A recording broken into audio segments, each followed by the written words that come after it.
آزادی کی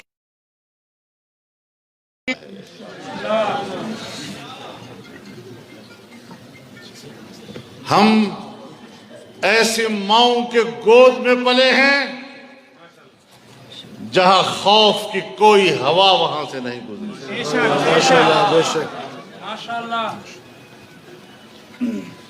ہمیں دھمکیاں مت دو. فن خان بن کر ہمارے سامنے کھڑے ہو کر روب کی زبان استعمال مت کرو.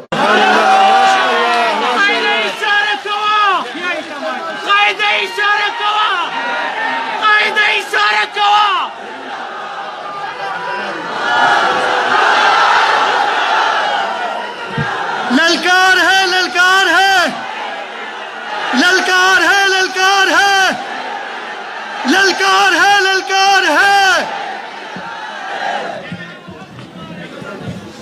بہت ہو گیا ہے. مزید ہم ناجائز بالادستی کو تسلیم نہیں کر سکتے. حالات وہاں تک مت لے جاؤ کہ قوت برداشت جواب دے جائے. ہم نے ملک کو انارکی سے بچایا ہے. ہم نے اس وطن عزیز زمین کو خون ریزی سے بچایا ہے. ہم نے قومی یکجہتی کا درس دیا ہے. ہم نے تمام مکاتب فکر کے درمیان یکجہتی کا علم بلند رکھا ہے. پھر ایسے حالات پیدا کر دیے جاتے ہیں. کون پیدا کر رہا ہے؟ کون ذمہ دار ہے اس کا؟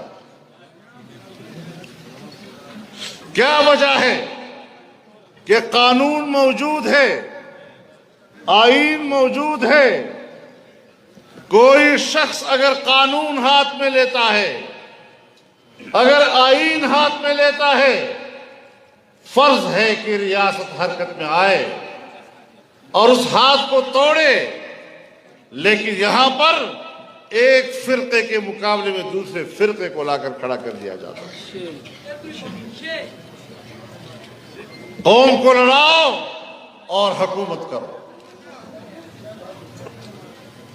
یہ طرز حکمرانی قرآن کی زبان میں فرعون کی طرز حکمرانی ہے.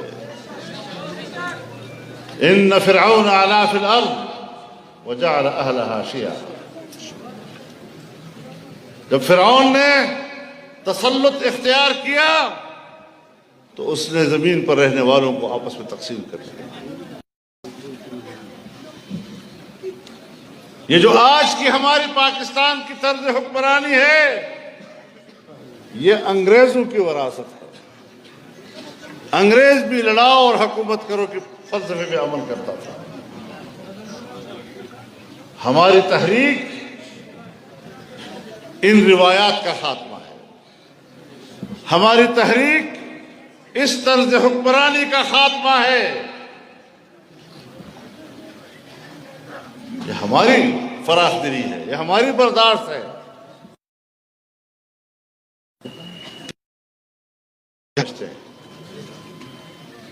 اور اس کو ملک سمجھتے ہوئے یہاں پر آئین کی حکمرانی چاہتے ہیں. آج معاشی طور پر پاکستان تباہ ہو چکا ہے. آپ کی سالانہ پیداوار کی شرح نمو 0 سے نیچے چلی گئی ہے. کہاں کھڑے ہیں ہم لوگ؟ اور پھر ضد ہے کہ ہم نے حکومت کرنی ہے. پھر ہم جانتے ہیں ان فلسفوں کو. ہم نے زندگی اس سیاست کی غلام گردشوں کی آوارہ گردی میں گزاری ہے. پھر ہم جانتے ہیں اس بات کو کہ جب ملک معاشی لحاظ تباہ ہو جاتا ہے تو پھر وہ ملک اپنا وجود کھو بیٹھتا ہے. سوویت یونین کی مثال ہمارے سامنے ہے. آج پاکستان کو اس طرف لے جایا جا رہا ہے. ایک طرف معاشی لحاظ سے ملک کنگال ہو گیا ہے، اور دوسری طرف سے فرقہ وارانہ فسادات کے ذریعے اس ملک کی اور قوم کی رہی سہی کسر بھی نکالی جا رہی ہے۔ ریاست کو دو چیزیں چاہیے، ایک معاشی خوشحالی اور ایک امن۔ اگر یہ دو چیزیں عام آدمی کو ریاست فراہم نہیں کر سکتی تو پھر اس ریاست کو اس قوم اور اس قوم کے غریب آدمی سے ٹیکس لینے کا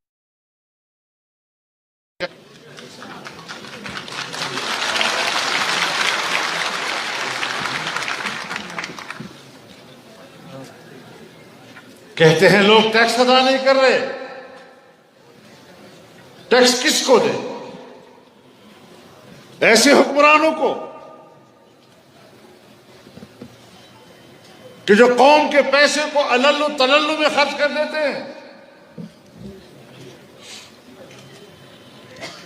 جہاں انصاف نام کی کوئی چیز نہیں،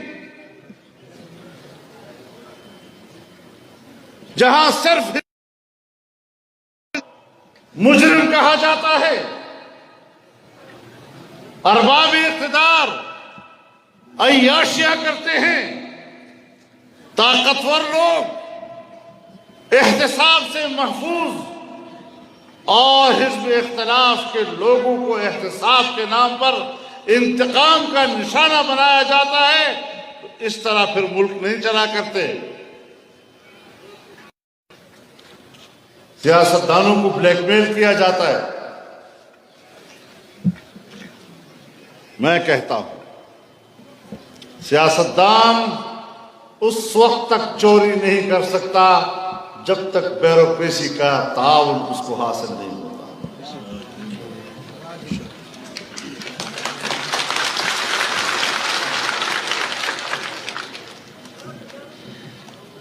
لیکن آج ہمیں ڈرایا جا رہا ہے، احتساب سے ڈرایا جا رہا ہے۔ آپ نے ہمارا کیا احتساب کرنا ہے؟ انشاءاللہ تمہارا احتساب انشاءاللہ ہم کریں گے۔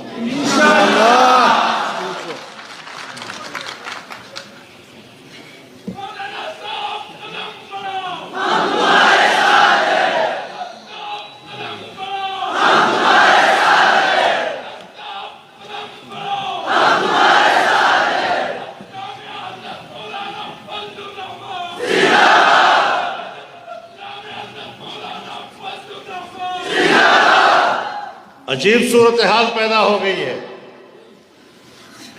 بڑی جرت کے ساتھ ناموس رسالت پر حملہ کر دو، رسول اللہ کی ناموس کی دھجیاں اڑا دو، عقیدہ ختم نبوت پر حملہ کر دو، ریاست خاموش، اور پھر دنیا میں جا کر کہتے ہیں پاکستان میں محفوظ ہیں، ہمیں باہر کی شہریت دو، باہر کی پناہ دو۔ باہر کی شہریت حاصل کرنا اور باہر کی پناہ حاصل کرنا، اس کی سہولت بھی ہمارے حکمران مہیا کرتے ہیں۔ کچھ عرصہ پہلے یہاں اسلام آباد میں کسی بدبخت نے حضرت ابوبکر صدیق رضی اللہ تعالیٰ عنہ کے حوالے سے بازاری زبان استعمال کی، FIR درج ہو چکا ہے، اور اس کے باوجود 48 گھنٹے کے اندر اندر اس کو راستہ دیا گیا اور اس کو برطانیہ پہنچایا گیا۔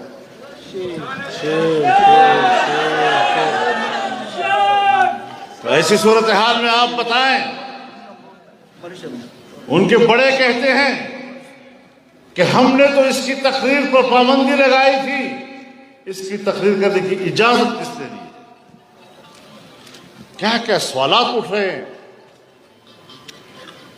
اور کیا جا رہا ہے۔ میرے محترم دوستو، آج ہمارے ماؤں بہنوں کی عزت و ناموس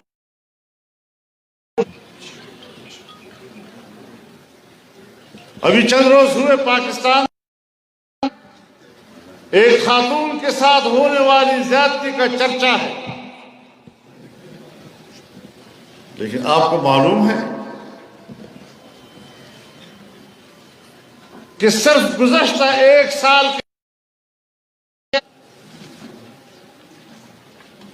کتنے ہزار خواتین کے ساتھ زیادتیاں کی گئی ہیں،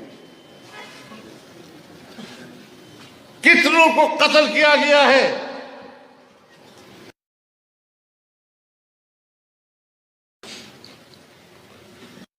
لائی جائے وہ رپورٹ کہ پاکستان میں خاتون کس قدر غیر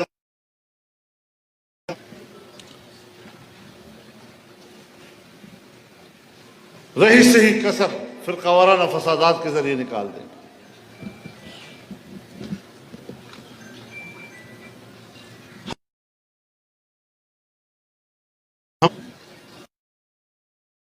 ہم پاکستان میں خوشی چاہتے ہیں، ہم ہر شہری کو تحفظ دینا چاہتے ہیں، ان کی عزت کا تحفظ، اس کے ناموس کا تحفظ، اس کی آبرو کا تحفظ، اس کے روزگار کا تحفظ، اس کی جان کا تحفظ، اس کے مال کا تحفظ۔ اس طرف ہم نے سفر کرنا ہے۔ میرے چترال کے دوستو، اس حوالے سے ایک نئے عزم کے ساتھ چلنا ہے انشاءاللہ۔ نئے عزم کے ساتھ آگے بڑھنا ہے ہم نے، اور تب جا کر ہم نے جابر قوتوں کو شکست دینی ہے۔ اگر ہمارے اندر یہ احساس نہیں ہے کہ ملک پر جبر کی حکمرانی ہے، اگر ہمارے عوام میں یہ احساس نہیں کہ ہم عالمی قوتوں کے غلام ہیں، اگر ہمارے عوام میں یہ شعور نہیں ہے کہ دھاندلی کے ذریعے ہم پر حکومت مسلط کی جا رہی ہے، اگر ہمارے عوام میں یہ شعور نہیں کہ باہر کے ایجنٹ ہمارے حکمران بنائے جاتے ہیں، تو یاد رکھو کبھی بھی آپ کو خوشحالی کا دن نہیں ملے گا۔ اس کے لیے کچھ اصول اپنانے پڑیں گے اور اس کی طرف ہمیں سفر کرنا ہوگا۔ تو میرے محترم دوستو، ہم اس حوالے سے میدان عمل میں ہیں، ہم سر سے کفن باندھ کر نکلے ہیں میدان، ہم جان کی پرواہ کیے ہوئے نکلے ہیں انشاءاللہ، اور آپ سے بھی ہم یہی جذبہ اور یہی عزم چاہتے ہیں۔ لبیک لبیک لبیک لبیک لبیک لبیک، قائد اشارہ کوا، قائد محترم حکم کرے۔ تو یہ پیغام ہم ملک کے کونے کونے میں پہنچا رہے ہیں انشاءاللہ، اور ظاہر ہے کہ پھر یہ تحریکیں بس روایتی جلسے کرنے اور قراردادیں پاس کرنے سے، اس کے لیے مضبوط فیصلے ہمیں کرنے ہوں گے، مستحکم فیصلے ہمیں کرنے ہوں گے، اور ایک مضبوط عزم کے ساتھ ہمیں آگے بڑھنا ہوگا۔ تو کیا خیال ہے، عزم کے ساتھ آگے بڑھیں گے یا نہیں؟ یا بس جلسہ سن لیا اور اس کے بعد ختم؟ میرے محترم دوستو، اسی مقصد کو لے کے ہمیں آگے بڑھنا ہے۔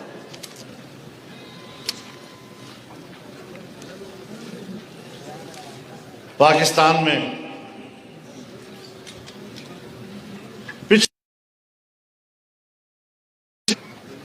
بڑے بڑے میگا پروجیکٹس کا آغاز کیا تھا، بڑے منصوبے بنائے تھے،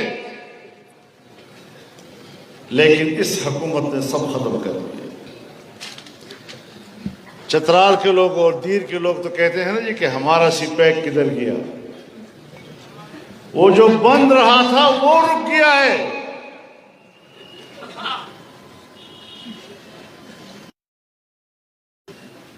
عجیب ہماری سیاست ہے۔ جب یہ موجودہ نئی حکومت آئی، اس نے سی پیک منصوبے کو دلیل کیا تھی؟ پاکستان کے عوام بڑے غریب ہیں، اتنے بڑے منصوبے ہمارے عوام نہیں کر سکتے، ہمیں چھوٹے منصوبوں پہ آنا ہوگا۔ چھوٹے چھوٹے منصوبے، چھوٹے منصوبے کیا ہیں؟ انڈا بیچو، مرغی بیچو، گھنٹا بیچو، اور یہ آپ کی ملک کی معیشت کی بنیاد بن گئی۔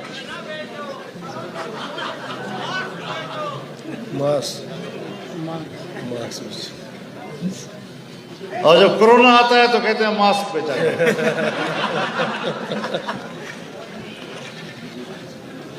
ان کو پتہ ہی نہیں معیشت کس کو کہتے ہیں۔ میں راستے میں آ رہا تھا تو دیر کی تمام سیاسی جماعتیں اکٹھی تھیں، جیسے آج بھی اسٹیج پر تمام سیاسی جماعتیں یہاں کی اکٹھی ہیں، اور سب کا ایک ہی مطالبہ تھا کہ وسط ایشیا تک رسائی کے لیے سی پیک کا منصوبہ کہاں ہے؟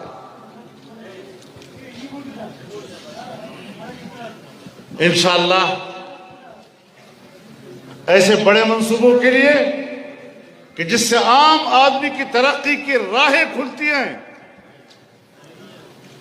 اس کے لیے ہم آپ کے ساتھ شانہ بشانہ کھڑے ہوں گے اور ایسی حکومتیں لائیں گے کہ جس کے بعد آپ کے بڑے منصوبے شروع ہو سکے اور یہ خطہ دنیا کے ساتھ مقابلہ کر سکے انشاءاللہ۔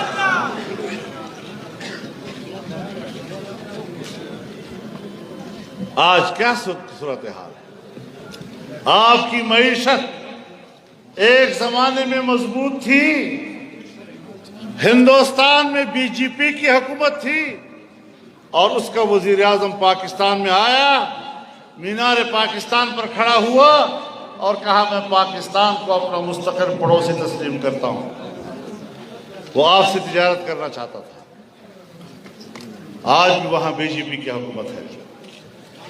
آج اس کا کیا رویہ ہے پاکستان کے ساتھ، سمجھ سکتے ہیں کہ پاکستان اتنا جارحیت پر اتر آیا ہے اور آج ہندوستان نے کشمیر پر قبضہ کر لیا ہے۔ کے لیے اور جس کشمیری کے لیے اور جس سرزمین کے لیے اور جن لوگوں کی آزادی کے لیے ہم نے ان کے خون پر سیاست کی، آج ہم نے خاموشی سے ان کی تمام قربانیوں کو بیچ کر ہندوستان کے حوالے کر دیا ہے۔ آج افغانستان آپ سے منہ موڑ رہا ہے، پاکستان کی طرف مائل ہے۔ ہمارا اول دن کا دوست اور مضبوط دوست اور اسلامی رشتے میں سب سے مستحکم دوست جو ہر برے وقت میں پاکستان کے کام آیا، سعودی عرب کے تحفظات ہے، آپ کی پالیسی ہوتی ہے۔